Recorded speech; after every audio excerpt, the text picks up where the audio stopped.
Everyone, welcome back to Nayanshree classes and this is Nayanshree. आशा करती हूँ कि आप सभी लोग बहुत ही अच्छे होंगे और अपने घरों में बिल्कुल सुरक्षित होंगे।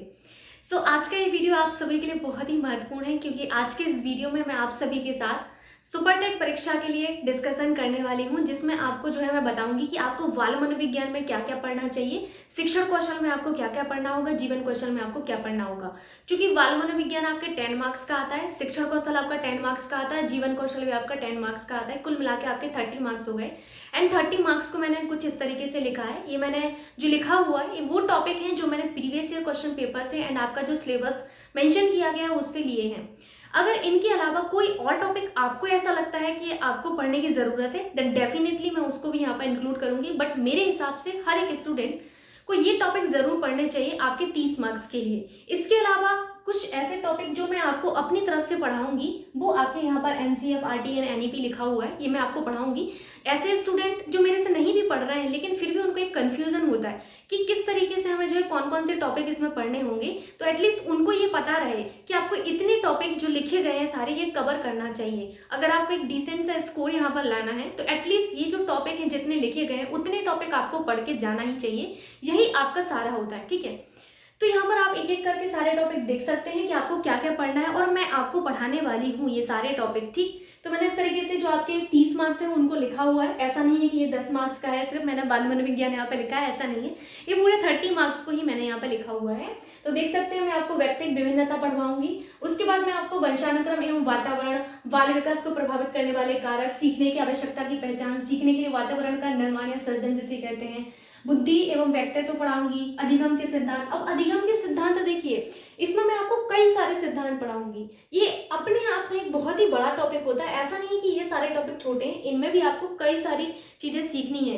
ये लग रहे होंगे आपको कि बहुत ही कम यहाँ पे टॉपिक लिखे हुए हैं, बट जब आप मेरे से पढ़ेंगे तो आप देखेंगे कि एक एक टॉपिक आपका जो है लगभग इसमें आपके 8 से 10 लेक्चर लगेंगे। अगर आप इसी को देखें तो भी आपके 8 से 10 लेक्चर लग सकते हैं, बिकॉज यहाँ पर बहुत सारे आपको सिद्धांत पढ़ने पड़ते हैं।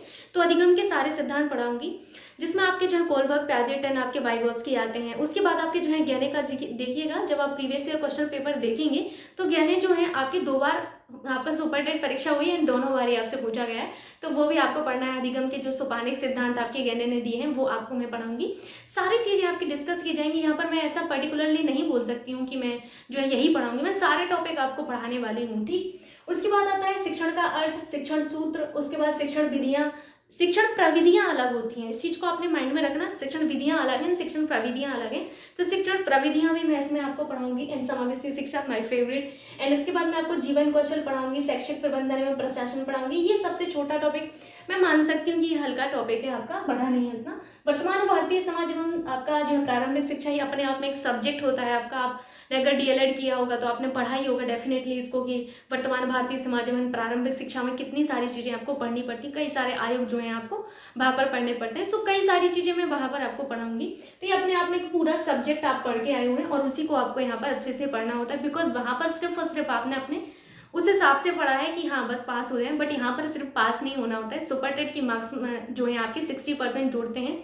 जब आपका फाइनल मेरिट जो बनता है उसमें 40% तो आपका जो एकेडमिक होता है एंड 60% जो मार्क्स होते हैं वो आपके किसके होते हैं, वो आपके होते हैं सुपर टेट एग्जाम के। उसके बेसिस पर आपकी एक मेरिट बनती है। अगर मेरिट अच्छी आती है तो आपको आपके मनपसंद स्कूल मिलता है, अगर आपकी मेरिट अच्छी नहीं आती तो या तो आपको रोक दिया जाएगा या फिर आपको एक ऐसा स्कूल मिलता है जहाँ पर जाने का आपको कभी मन नहीं करता है, आपकी प्रोडक्टिविटी बिल्कुल घट जाएगी। सो कोशिश ये करिए कि आप इस तरीके की जो प्रोसेस है जो एकदम बोरिंग से हो जाती है उसको ना आपको करना पड़े, बिकॉज आप टीचर हैं, एक समाज का प्रतीक हैं आप, ना केवल एक समाज का बल्कि आप इतने सारे बच्चों को फॉर्म करने वाले हैं। वो आपको भी पता है कि एक बच्चा जब आप प्राथमिक स्कूल में देखते हैं तो उस बच्चे को आप पूरा बनाते हैं, वो बनाने का काम आप सभी का होता है। तो उस चीज़ को आपको बेहतर तरीके से समझना है कि अगर आपको अपनी पसंद का स्कूल मिलेगा देन डेफिनेटली आप उस चीज़ को एंजॉय करेंगे। जब आप उस चीज़ को एंजॉय करेंगे तो उन बच्चों का भविष्य भी बनेगा। अगर आपने ही एंजॉय नहीं किया ना, आपने ही उस चीज़ को सीरियसली नहीं लिया, क्योंकि आपको स्कूल इतना दूर मिल गया, अब दूर मिल गया तो एक मतलब मैं कहूँगी कि हैक्टिक प्रोसेस हो जाती है। उस हैक्टिक प्रोसेस में बच्चों पर भी इम्पैक्ट पड़ता है और उन बच्चों की प्रोडक्टिविटी भी घटती जाती है कहीं ना कहीं। सो प्लीज़ आप ये सब चीज़ें छोटी छोटी सी बातें हैं, बट आपको ट्राई करना चाहिए कि जितना आपके पास समय है उसमें आप अच्छा स्कोर कर पाएँ। ये आपका जो टॉपिक मैंने लिखे हैं देखने में मैं अगेन कहूँगी बहुत कम है, आपके अकॉर्डिंग मैं मान सकती हूँ कम है, बट ऐसा नहीं है। जब आप इनको पढ़ेंगे तो इन्हीं को पढ़ने में आपको बहुत समय लगने वाला है, लगभग आपको 3 से 4 महीने लगने वाले हैं। अगर मैं भी पढ़ाऊंगी तो लगभग मुझे इतना ही समय लगने वाला है, ठीक है। सो प्लीज़ आप इस बात को अपने माइंड में रखें कि आपको एक ऑनेस्ट यहाँ पर जो है अपना रवैया अपनाना पड़ेगा और उसी तरीके से आपको पढ़ाई करनी पड़ेगी, तब जाके फाइनल मेरिट में नाम आता है। वरना कई सारे ऐसे स्टूडेंट हैं जिनका पिछली बार के मेरिट में नाम भी नहीं था। ओके, सो ये कुछ ऐसे टॉपिक हैं ये जो आपके मेंशन नहीं किए गए हैं, ठीक है। ये ऐसे टॉपिक हैं जो मेंशन नहीं किए गए ये, लेकिन मुझे ऐसा लगता है कि एज अ टीचर आपको ये चीज़ें पता होनी चाहिए। जैसे एनसीएफ आपको बिल्कुल डेफिनेटली पता होना चाहिए। आपने टेट का एग्जाम दिया होगा या सीटेट कुछ एक दिया होगा, उसी के बेसिस पर आप सुपर टेट दे रहे हैं, तो आपने डेफिनेटली ये पढ़े होंगे, एनसीएफ को बहुत ही अच्छे से पढ़ाई होगा, एनआरटी को भी पढ़ा होगा, एनईपी को आई होप आपने पढ़ा होगा। बट मैं इनको फिर से जो है थोड़ा सा ब्रशअप करवाना चाहती हूँ, मैं पढ़ाना चाहती हूँ, बिकॉज ये 3 टॉपिक ऐसे हैं जिनसे हो सकता है परीक्षा में प्रश्न बन जाए। मैं भरोसा नहीं कर सकती हूँ, बट आपको ये पढ़ना ही होगा, ये बहुत इंपॉर्टेंट टॉपिक होते हैं। सो इन टॉपिक के अलावा मैं आपको ये 3 टॉपिक भी पढ़ाऊंगी। और ये जो आपकी क्लासेस हैं, जो इतना मैंने डिस्कशन आपके साथ किया है, ये क्लासेस आपकी नेक्स्ट डे से ही शुरू होने वाली हैं, जिसमें हम शुरुआत व्यक्तिगत विभिन्नता से करेंगे, इंडिविजुअल डिफरेंसेस से करने वाले हैं, और धीरे धीरे करके हम सारे टॉपिक अपने खत्म करने वाले हैं। ओके, तो यहाँ पर आपको अपनी सुपर टेट की परीक्षा के लिए अब तैयार हो जाना चाहिए, क्योंकि अब वो समय आ चुका है जब आपको रण में उतर जाना चाहिए। क्योंकि आप सभी को पता है कि 2023 में तो ये पूरा प्रोसेस होके रहना है, और नहीं होके रहेगा ना, करवा कर रहेंगे, है ना। तो ये आपके अंदर होना चाहिए कि अगर नहीं होके रहे, करवा के रहेंगे, ठीक। सो ऑल द बेस्ट मेरी तरफ से, एंड लगे रहिए थोड़ा सा, आप लोग वीडियो को देखते रहिए, आपको डेफिनेटली हेल्प मिलेगी। नेक्स्ट डे से आपकी सारी क्लासेस स्टार्ट होंगी।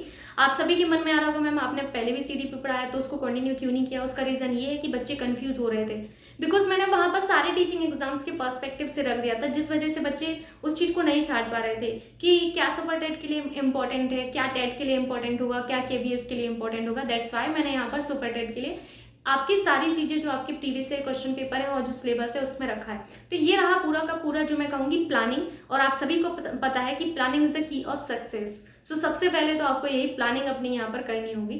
थैंक यू सो मच, मिलते हैं नेक्स्ट वीडियो में, तब तक के लिए बाय बाय, टेक केयर।